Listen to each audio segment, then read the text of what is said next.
All right, today we're going to talk about the condominium controversy. So what am I talking about? The condo controversy. Guys, we have a disagreement on how to measure condominiums, and it's something that's kind of turned into a big deal, and we're going to have people doing this different ways based on what we're teaching, what McKissock is teaching, and even what Fannie Mae is saying. And it's something that we need to get worked out. But basically, most of the time when we think about condos, we think about measuring from interior measurements, or what I call paint to paint. That's the way we've always done it.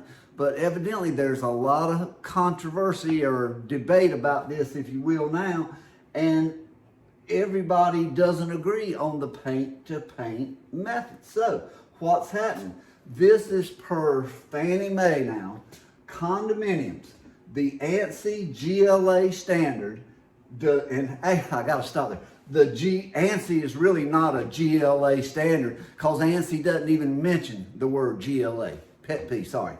The GLA standard does not apply to apartment style property types.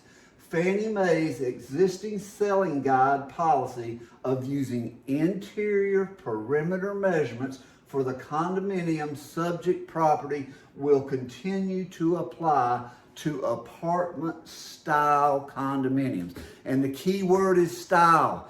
A lot of people are talking about style as though it has a greater influence on the way you measure a condo than the definition of a condo. But just to give you an example, this is a condo development. You got 3 units altogether. You have one freestanding unit measuring 40 by 40, while the others are 20 by 40.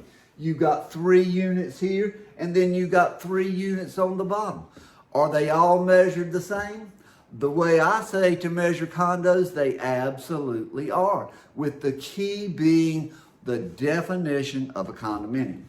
All right, this is straight from ANSI now. The standard is not designed for and cannot be applied to the measurement of apartment multifamily buildings, but it may be employed to measure all detached and attached single-family homes, including townhouses, row houses, and other side-by-side houses. Now, to me, the key there is ANSI is all about measuring single-family homes. That's what it was designed for. That's what it ought to be used for. But practitioners of the standard are cautioned to confirm the appropriate legal definition of ownership of the house if applied to detached single-family or attached single-family condominium units to avoid any violation of state law.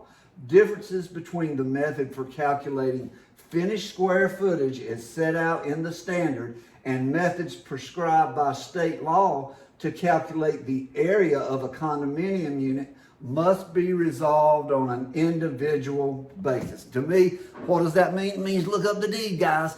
A condominium, if you're going to do an appraisal on a condominium, one of the first things you ought to know is if that property is truly a condominium. Before you pick your comparable sales, you ought to know if it's a townhouse, a condo, whatever the unit is, you need to know that. And, some states there can be a variation here, but most of the time you can find that information in the deed, and you ought to look at that before you get going. If the definition says it's a condominium, I say use interior to interior measurements. But this is straight from ANSI. An issue here. A house that has its own roof and foundation is separated from other houses by dividing walls that extend from the roof to the foundation and does not share utility services with adjoining houses. Now here's the key line. May be known as a townhouse, row house, or duplex, for example. That word, if they had left that word out, it wouldn't be so bad. But a duplex is a single family house. And I guess we can argue about that. To me, a duplex there's two families that live in that house. It's a multifamily property, you know. It's not really a single family property, and that word probably shouldn't be in there. That's my opinion. And where is this information at? Most of the information about condominiums is not in the ANSI standard. It's in the annex. And you remember what the annex is. Non-normative, meaning that it is not intended to be enforced along with the body of the standard. You know, no matter what it is, the last line says it all. The annex is not considered part of the standard. Well, if it's that important, why didn't they make it part of the standard? So technically, all ANSI says about condominiums is that it is a legal form of ownership. It doesn't give you any measurement guidelines. So if somebody wants you to put a comment in a report that says you measured this condo per the ANSI measurement standard, well, you can't do it because ANSI doesn't tell you how to measure a condominium. All they tell you about is, you know, to verify the legal form of ownership and to verify them on a case-by-case basis. All right, this is from the frequently asked questions in Fannie Mae. Irrespective of ownership type, condominium, co-op, fee simple, etc., the ANSI standard must be followed if legally permissible, and it says see the annex. And then let me jump down. Houses detached and attached, it's the same thing. It says the ANSI standard should not be used if the architectural design is an apartment style or multi-family building. When measuring a condominium or co-op that is part of an apartment style or multi-family building, Fannie Mae's policy of using interior perimeter measurements for the subject property should be applied. Well, the last part of it is pretty good. The front part, I'm not sure, and we're putting that word style in here over and over, and that's where people are getting confused about style being such an important issue. All right, now I took this from McKissock's blog, and you know, McKissock is a great company. They've been around for a long time, and they've been doing this. You know, they have a lot of experts that work for them.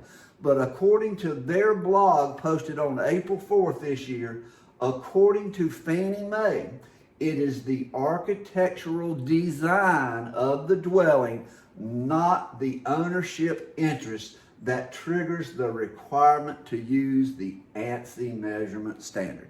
And that's the whole key. That's where the debate comes in.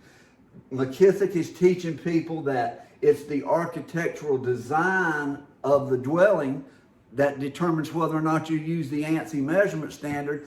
And my opinion is, the way I read ANSI, it says if that unit is officially listed as a condominium and that's the legal form of ownership, then you measure it paint to paint. Style has nothing to do with the way you measure that unit. So we got a big difference going on in here. But you know, this is basically the same information. I'm not going to read all this, but it comes down to style throwing people off here.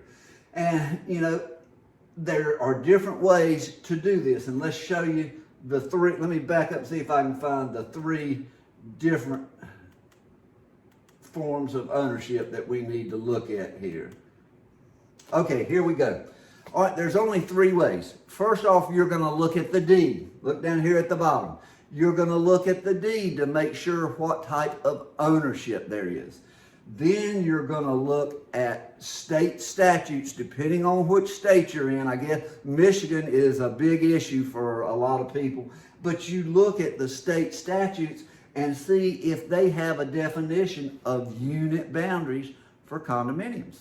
That's something we ought to know anyway, really. I mean, if that's a state statute, you probably ought to know about it. And the third method is the Fannie Mae Selling Guide, which says paint to paint. So guys, it all comes down to, in my opinion, if your unit is a condominium, I say measure it paint to paint, and others say that's not the case. I invite you to read everything ANSI says about that. It's in the annex on page 4. You know, please send this to Fannie Mae. You know, we need to talk about this and decide, you know, what's going to be the rule here, guys. We need one rule on this so that we can have some consistency. But for right now, I'm going to continue my vote. If the unit is legally defined as a condominium, measure it paint to paint. Thanks for watching.